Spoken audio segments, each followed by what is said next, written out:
افضال عظیم، خالد قیوم، ریاض حسین، علی حسن کو بھی 10 سال قید بھگتنا ہوگی۔ شاہ محمود قریشی کو بری کر دیا گیا۔ حمزہ عظیم، رانا تنویر، اعجاز رفیق اور افتخار بھی بری۔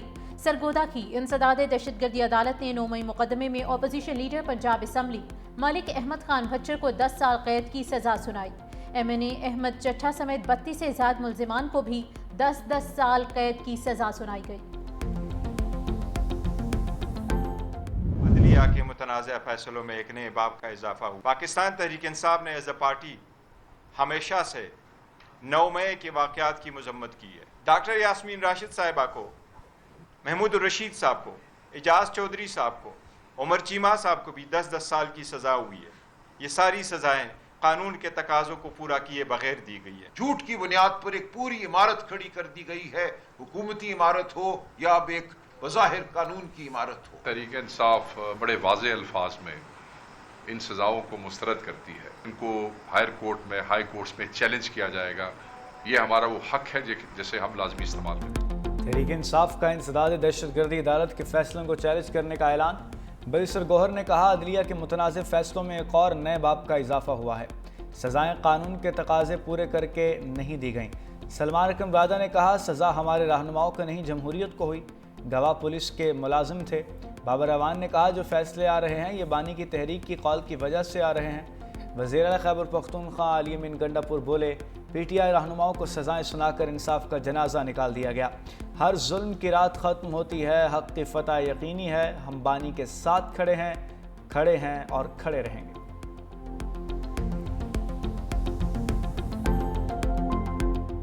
9 مئی کے مجرموں کو سزائیں سیاسی بنیاد پر نہیں شواہد پر دی گئیں۔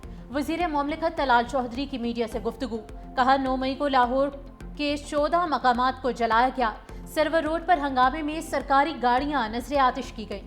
سیاسی سزاؤں کا شور مچایا جا رہا ہے۔ شواہد نہ ہوتے تو سزائیں بھی نہ ہوتی۔ مقامی رہنماؤں کی ہدایت پر PTI کے لوگ جناح ہاؤس پہنچے۔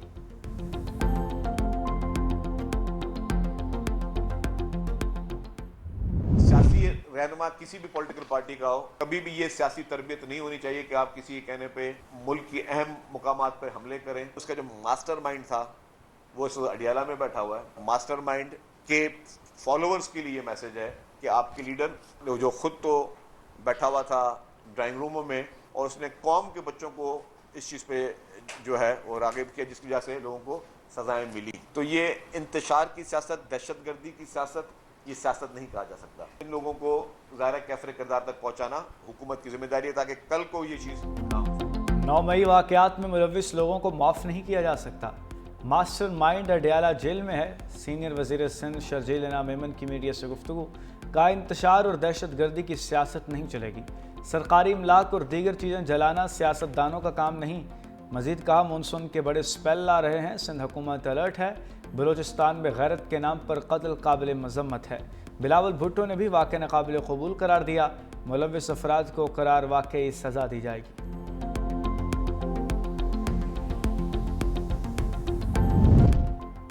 تحریک انصاف کے شرپسندوں کو سزاؤں سے انصاف کا بول بالا۔ انسداد دہشت گردی کی عدالتوں نے انصاف کے تقاضوں کو پورا کرتے ہوئے 9 مئی کے مجرموں کو سزائیں سنائیں۔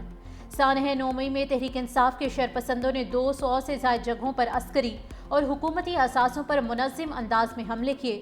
ان حملوں کی واضح جھلک 9 مئی کی CCTV فوٹیجز اور ویڈیوز میں بھی دیکھی جا سکتی ہے۔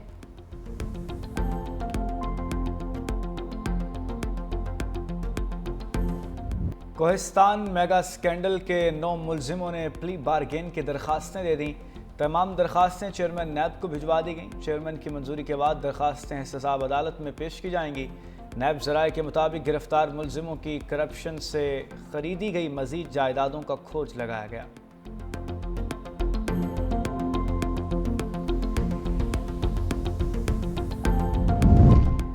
FBI کے اصلاحات سے ٹیکس نظام میں بہتری خوش آئند ہے۔ وزیر اعظم شہباز شریف کی زیر صدارت فیڈرل بورڈ آف ریونیو میں جاری اصلاحات پر جائزہ اجلاس۔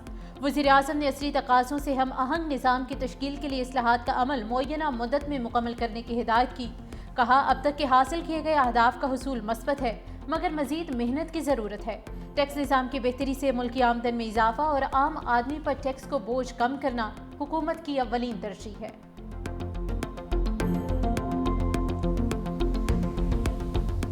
ہم نے پاک بھارت جنگ رکوائی، اگر جنگ نہ رکواتے تو ایٹمی جنگ چھڑ سکتی تھی۔ امریکی صدر نے ایک بار پھر پاک بھارت جنگ رکوانے کا صحرا اپنے سر پر سجا لیا۔ پاک بھارت جھڑپوں میں 5 لڑاکا طیارے مار گرانے کا دوبارہ تذکرہ کر دیا۔ سابق امریکی صدر باراک اوباما پر بغاوت کا سنگین الزام بھی لگا دیا۔ کہا یہ ہیلری کلنٹن اور دوسرے لوگوں کے ساتھ مل کر ہو رہا تھا۔ اوباما گینگ کے سرغنہ تھے۔ ہمارے پاس واضح ثبوت ہیں، جلد انہیں ہتھکڑیوں میں دیکھ رہا ہوں۔ امریکی صدر کی وائٹ ہاؤس میں فلپائن کے صدر سے ملاقات۔ کہا فلپائن کے ساتھ جلد تجارتی معاہدہ کریں گے۔ چینی صدر سے جلد ملاقات ہو سکتی ہے۔ صدر شی جن پنگ نے مجھے چین مدعو کیا ہے۔ دیرینہ تنازعات کا پرامن حل مکالمے اور مذاکرات سے ہی ممکن ہے۔ طاقت کے استعمال سے گریز عالمی امن کے لیے ناگزیر ہے۔ نائب وزیر اعظم اسحاق ڈار کا نیو یارک میں پاکستانی مشن کے استقبالیے سے خطاب۔ کہا پاکستان کو اس ماہ کے لیے سلامتی کونسل کی صدارت کا اعزاز حاصل ہوا۔ پاکستان کی خارجہ پالیسی کا محور باہمی احترام اور مفاد پر مبنی تعلقات پر ہے۔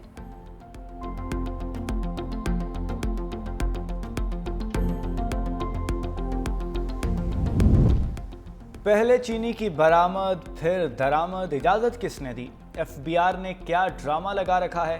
چیئرمین پبلک اکاؤنٹس کمیٹی نے چیئرمین ایف بی آر کو آڑے ہاتھوں لے لیا۔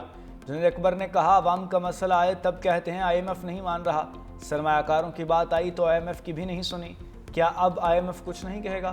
چیئرمین ایف بی آر بولے آئی ایم ایف کیوں نہیں کہے گا، ضرور کہے گا، ہم فیصلے پر عمل کرنے کے پابند ہیں، ہمیں چینی کی امپورٹ پر 20% کسٹم ڈیوٹی ختم کرنے کا حکم دیا گیا ہے۔ سید نوید قمر بولے حکومت چینی کی قیمت متعین نہیں کر سکتی، نہ ہی کرنی چاہیے۔ کارٹلز کو کس نے اجازت دی کہ چند لوگ مل کر مارکیٹ پر قبضہ کر لیں؟ ریاض فتحانہ نے کہا یہ بہت بڑا شوگر سکینڈل ہے، مختاریہ گل ود گئی ہے۔ کمیٹی نے اگلے اجلاس میں چینی سکینڈل پر تفصیلی بریفنگ طلب کر لی۔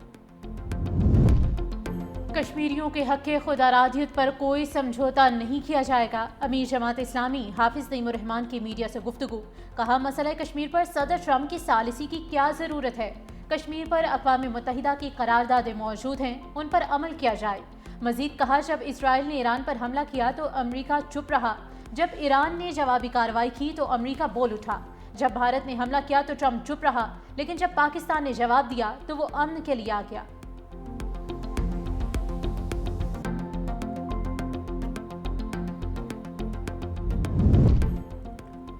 سابق گورنر پنجاب اور رکن قومی اسمبلی میاں اظہر کا سفر آخرت۔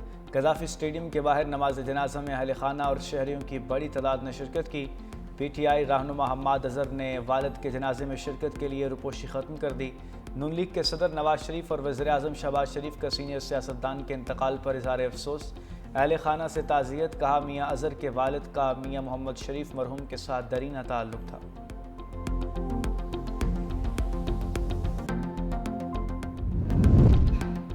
لاہور ہائی کورٹ میں سی سی ٹی کے مبینہ پولیس مقابلوں کے خلاف سماعت۔ آئی جی پنجاب نے سی سی ٹی آپریشن کی رپورٹ پیش کر دی۔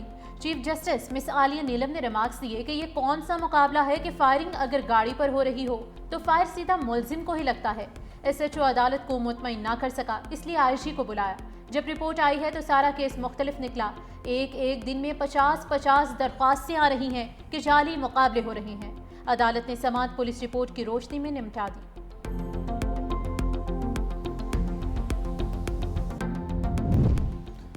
امریکہ کا اقوام متحدہ کے ادارے یونیسکو سے علیحدگی کا اعلان۔ ترجمان محکمہ خارجہ ٹیمی بروس کے مطابق یونیسکو میں شمولیت جاری رکھنا امریکہ کے قومی مفاد میں نہیں۔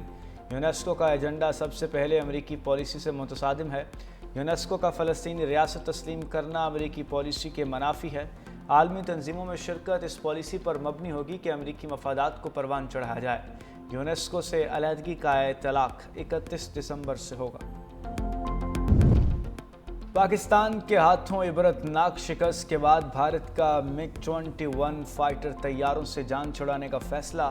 بھارتی فضائی بیڑے میں شامل آخری MiG 21 لڑاکا طیارے 19 ستمبر کو غیر فعال کر دیے جائیں گے۔ بھارت کے 875 MiG 21 طیاروں میں سے 490 حادثات کا شکار ہو چکے، 200 سے زیادہ بھارتی پائلٹ اور 60 سے زائد شہری بھی ہلاک ہوئے۔